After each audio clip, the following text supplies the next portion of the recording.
Most people operate under a deep-seated assumption. If a surgeon recommends an operation, it must be the right path forward.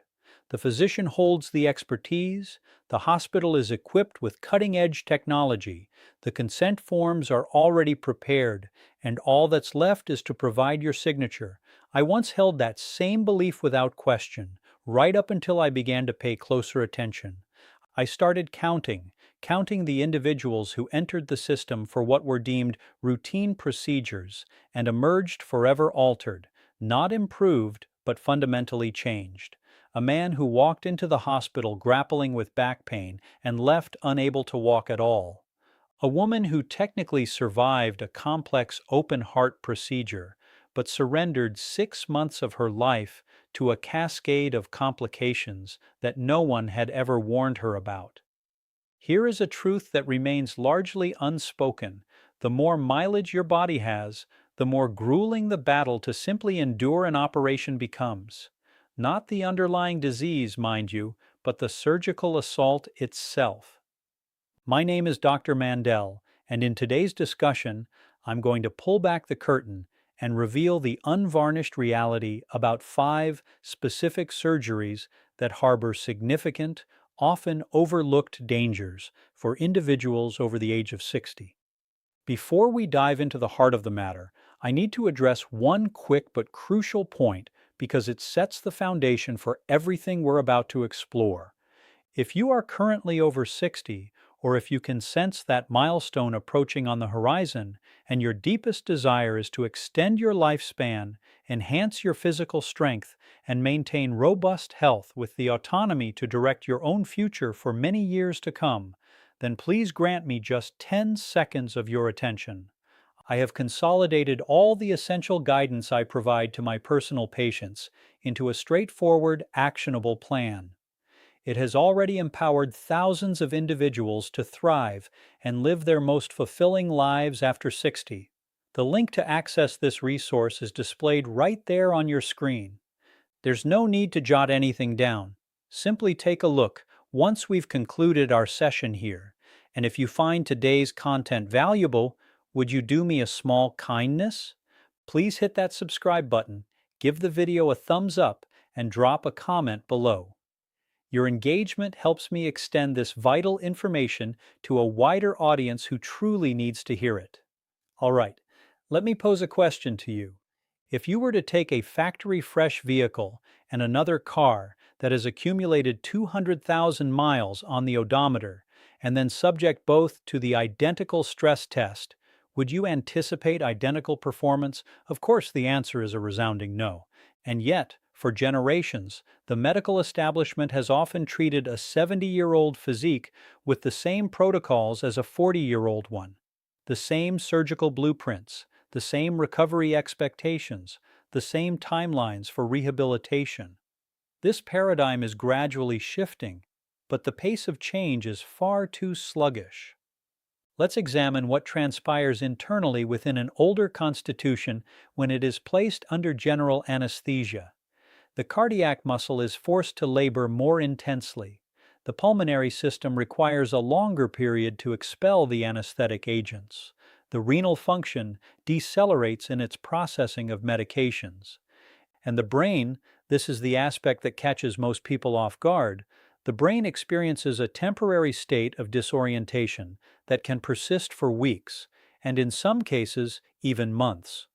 The medical community has a specific term for this: postoperative cognitive dysfunction. In patients surpassing the age of 70, its occurrence is markedly more frequent than is openly acknowledged. Now, I want to emphasize a critical point with absolute clarity.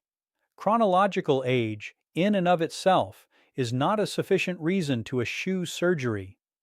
I have personally treated 80-year-olds who have rebounded with greater vigor than some 50-year-olds. Age is merely a numerical value, but frailty is an entirely different matter. Frailty is a clinical term with a precise definition.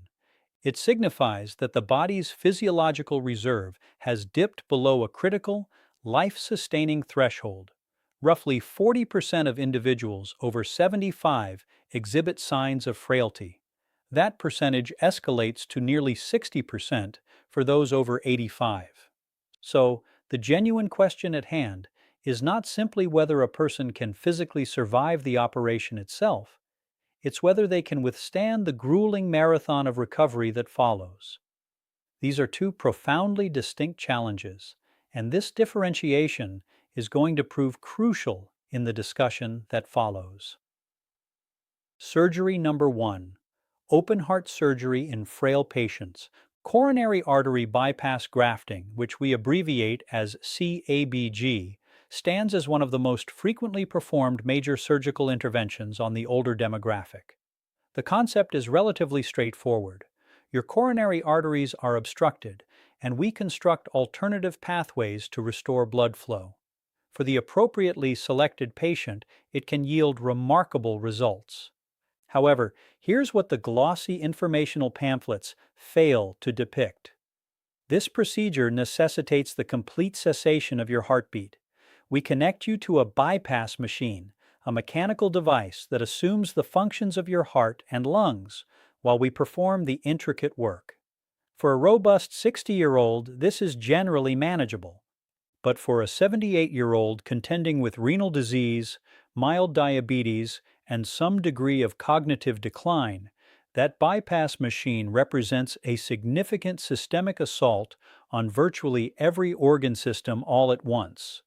Research indicates that in frail elderly patients, open heart surgery carries a staggering 30 to 40% risk of major complications, including stroke, renal failure, prolonged confusion, and extended reliance on a ventilator.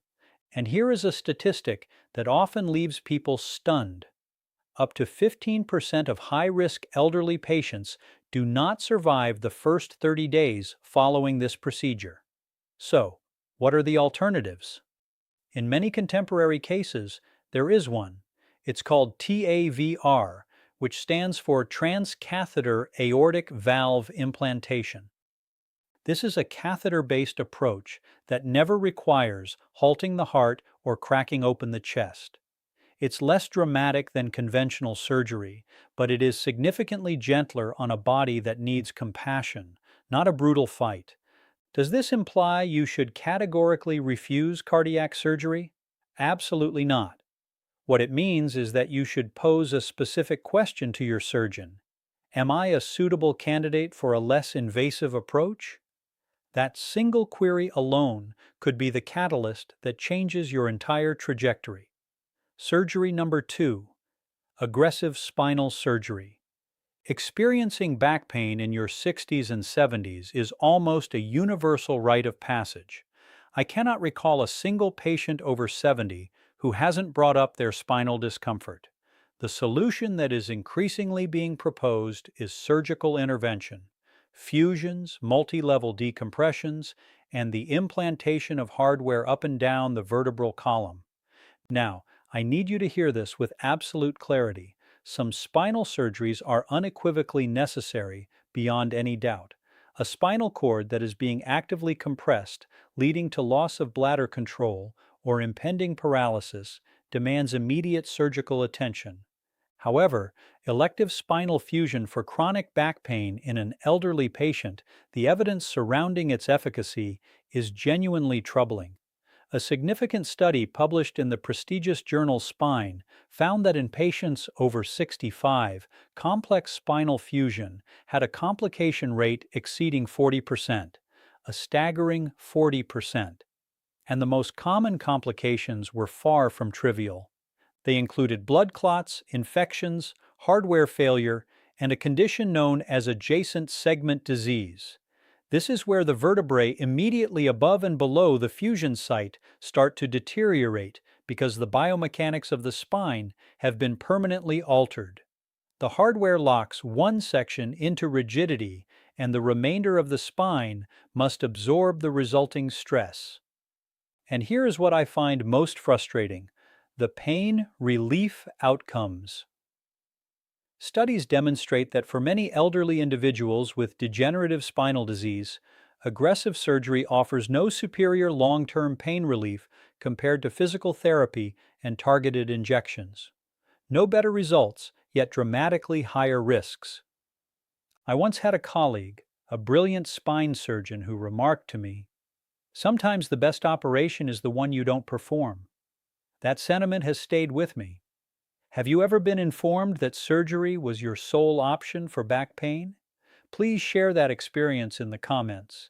I'm eager to know how many of you have heard those exact words. Surgery number 3, major cancer resections. This particular topic is the most difficult to broach because when an individual hears the word cancer, the instinctive reaction is immediate and overwhelmingly powerful. Cut it out, remove it, and eradicate it. I understand that impulse completely. I would likely feel the same way. But here is what 2 decades of surgical practice have taught me. The objective of treatment is not merely to eliminate the tumor. The objective is to provide the patient with a greater number of quality years of life. And sometimes, not always, but occasionally, major surgery in a frail, elderly patient achieves the exact opposite outcome. Let me illustrate with a concrete example: pancreatic cancer surgery, known as the Whipple procedure.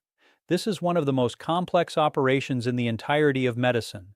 It involves the removal of the head of the pancreas, a portion of the small intestine, the gallbladder, and part of the bile duct. The operation itself consumes 6 to 10 hours. In younger, healthier patients, it can be genuinely life-saving.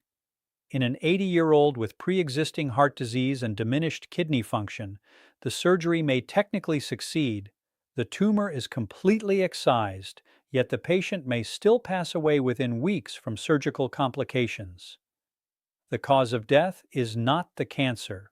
It is the operation itself. This phenomenon is termed futile surgery, and it is far more common than anyone is willing to admit. A landmark study conducted by the American College of Surgeons revealed that nearly 1 in 5 elderly cancer patients who underwent a major resection experienced a failure to rescue. This means a complication arose that their weakened physiological state simply could not overcome. So, what is the worthwhile conversation to have? Ask your oncologist this direct question: if we choose not to operate, what would a strategy of watchful waiting, radiation, or targeted therapy look like for someone of my age and health status? That question opens a door that many patients never even realized existed, and occasionally the answer behind that door is genuinely better than the surgical alternative. Surgery number 4, elective joint replacement in severely ill patients. Hip and knee replacements are widely considered among the most successful surgeries ever developed. I say that without any reservation. For the right candidate, a new hip can genuinely revolutionize quality of life. Individuals progress from barely being able to walk to actively playing with their grandchildren. It is truly remarkable. However, this is where the situation becomes complicated for older adults. The term elective indicates that the surgery is scheduled and not an emergency. You possess the luxury of time to deliberate, time to prepare, and critically, time to ascertain whether this is the appropriate moment for your specific body. Because the statistics paint a concerning picture. In patients over 75 who have 3 or more serious comorbid conditions, such as heart disease, diabetes, chronic kidney disease, or obesity, elective joint replacement carries a significantly elevated risk of perioperative complications. Blood clots represent the most significant danger. Deep vein thrombosis, the formation of clots in the legs, can dislodge and travel to the lungs, resulting in life-threatening pulmonary embolisms. In elderly patients with compromised circulation, this risk is substantially higher than in younger counterparts. Add to this the risk of post-operative pneumonia from prolonged immobility, and the risk of hospital-acquired infections, and the overall picture becomes considerably more intricate. I want to be very precise here because my intention is not to frighten anyone away from a surgery that could genuinely benefit them. The question is not, should I ever have a joint replacement? The question is, Is my body in the best possible condition right now to undergo this procedure? Optimizing blood pressure, blood sugar levels, weight, and overall cardiovascular health prior to elective surgery can dramatically reduce complication rates. Some hospitals now mandate a formal prehabilitation program before they will schedule these operations for high-risk elderly patients. And that, in my view, is exactly the right approach. Has your doctor ever discussed the concept of prehabilitation with you before a planned surgery? Most people have never even encountered that word, and they absolutely should. Surgery number 5. Emergency abdominal surgery. Now, I need to pause here for a moment because this scenario is fundamentally different from the others. You do not choose emergency surgery, it chooses you.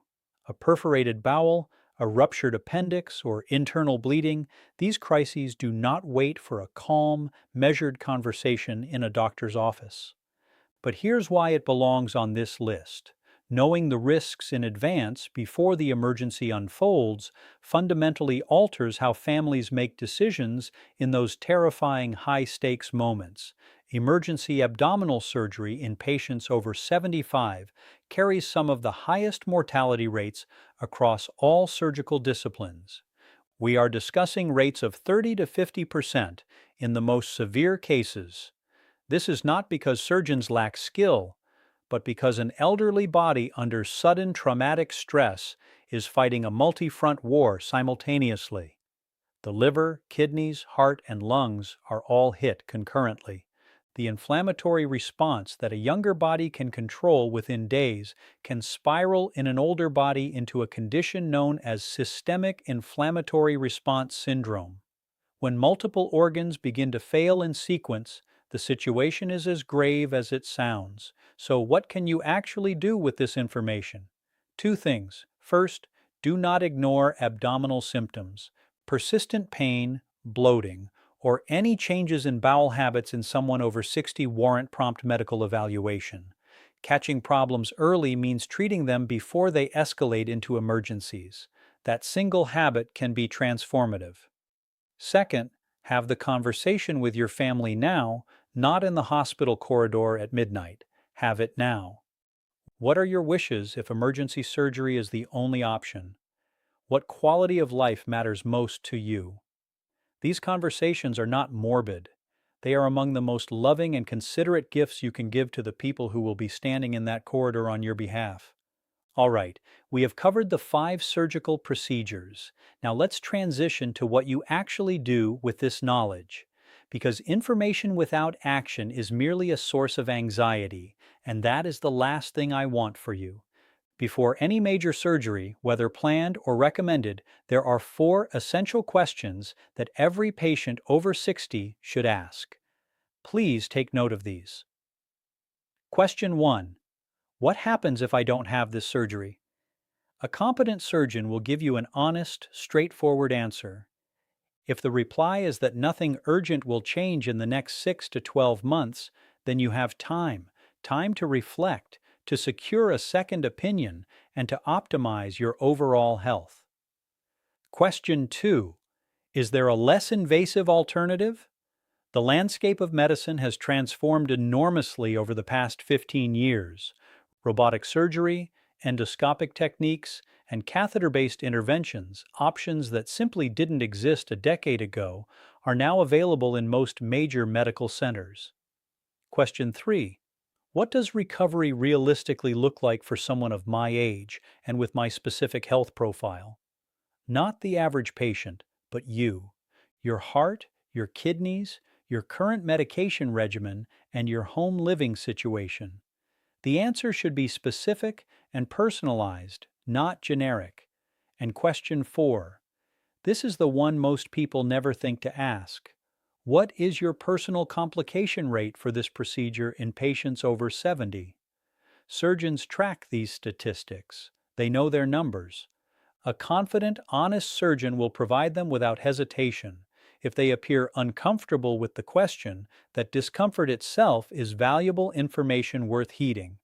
Now, I want to share something that most patients are never told, a piece of information that can significantly improve your odds, potentially more than anything that occurs within the operating room itself. If you ultimately decide that surgery is the right path for you, what you do in the 2 to 4 weeks leading up to your hospital admission matters enormously. Surgeons spend years perfecting their technical craft. Almost nobody spends 2 weeks preparing the physical vessel that must survive the procedure. Let's change that. The first piece is what we touched upon earlier, prehabilitation. It is training for a specific event, because that is exactly what surgery is. Your body is about to run a marathon while you are unconscious. So in the weeks prior, you build reserve. You increase your protein intake, because protein is the fundamental building block your body uses to reconstruct tissue, and most people over 60 are quietly under-consuming it. You walk every single day, even if it's just around the block, because the stronger your legs and lungs are going into the procedure, the faster you will be up and mobile afterward. And early mobility is what prevents the blood clots and pneumonia I discussed earlier. And if you smoke, even stopping just 2 weeks before surgery measurably lowers your risk of wound and pulmonary complications. 2 weeks, that's it. I have observed prehabilitation transform a high-risk patient into a routine one, and it costs nothing but effort. The second piece is the conversation that almost no one has, the one with your anesthesiologist. Remember the brain fog I mentioned? Postoperative cognitive dysfunction. There are tangible, practical steps that can lower the odds of it. Request a preoperative anesthesia consultation. Bring a comprehensive list of every medication and every supplement you take, and I mean every single one, including the fish oil and the herbal sleep aid, because some of these substances interact with anesthesia in ways that often surprise people. Ask whether a regional or spinal anesthetic, where they numb only the specific surgical area instead of putting your entire brain under, is an option for your procedure. For many hip and knee operations, it is, and it is often significantly gentler on an older brain. And here is a small detail that sounds almost too simple to be effective. If you wear hearing aids or glasses, ask to have them with you right up until the moment you go under and back on the moment you wake up. Patients who can see and hear clearly upon awakening experience confusion far less frequently. The research on hospital delirium is unequivocal on this point, and the intervention is free. The third piece is the aspect everyone forgets until they are living through it, the recovery setup at home. Arrange your help before the surgery, not after. Who is driving you? Who is staying with you for the first few nights? Where is the bed positioned? Because the fewer stairs you have to navigate in the first week, the better. Clear away area rugs and electrical cords that could become tripping hazards. Fill all your prescriptions in advance, so you aren't sending an exhausted family member to a pharmacy at 9 o'clock at night. The first 72 hours after you return home set the tone for the entire recovery. A body that isn't fighting a fall or a missed medication heals faster. Watch diligently for warning signs in those initial days: sudden confusion, a fever, or a calf that is swollen, hot, or painful. Any of these occur, and you call immediately. You do not wait. And the fourth piece, please get a second opinion. I understand it can feel awkward. People worry they will offend the surgeon. Let me put that worry to rest right now. A good surgeon anticipates it. A good surgeon welcomes it, because they would want the same for their own mother. Bring your scans and your medical records, so the consulting doctor is looking at the exact same picture. And if two qualified surgeons, examining the same body and the same images, arrive at two different recommendations, that is not a problem. That is crucial information. That is precisely the kind of insight you deserve to have before anyone picks up a scalpel. None of this is about instilling fear. It is about walking in prepared, as opposed to merely hopeful. The patient who presents themselves as strong, informed, and organized is fundamentally a different surgical risk than the one who arrives frightened and underprepared, even when the operation itself is identical. You possess far more control over which of these two individuals you become than anyone has ever led you to believe. There is one more critical piece I need to share with you, and it might be the most useful of all because it concerns interpreting the recommendation itself. Over the years, I have learned that the manner in which a surgery is presented to you can tell you almost as much as the surgery itself. So here are the warning signs. When you hear them, you need to slow down. The first red flag is speed. You are being rushed. We need to get you on the schedule right away. Now, if you have internal bleeding, then yes, speed is absolutely appropriate and you should move quickly. But for a planned elective operation, genuine urgency is rare, and a true professional understands this. If a knee that has been hurting for a decade suddenly needs to be replaced this month, ask why this month. The pressure to make a snap decision is almost never about your body, it's about a calendar. The second red flag is a single path. You walk out of the consultation with exactly one option, surgery, and no mention of anything else. Remember, by the time you are 70, there is almost always more than one route: medication, physical therapy, injections, watchful waiting, or a less invasive version of the same procedure.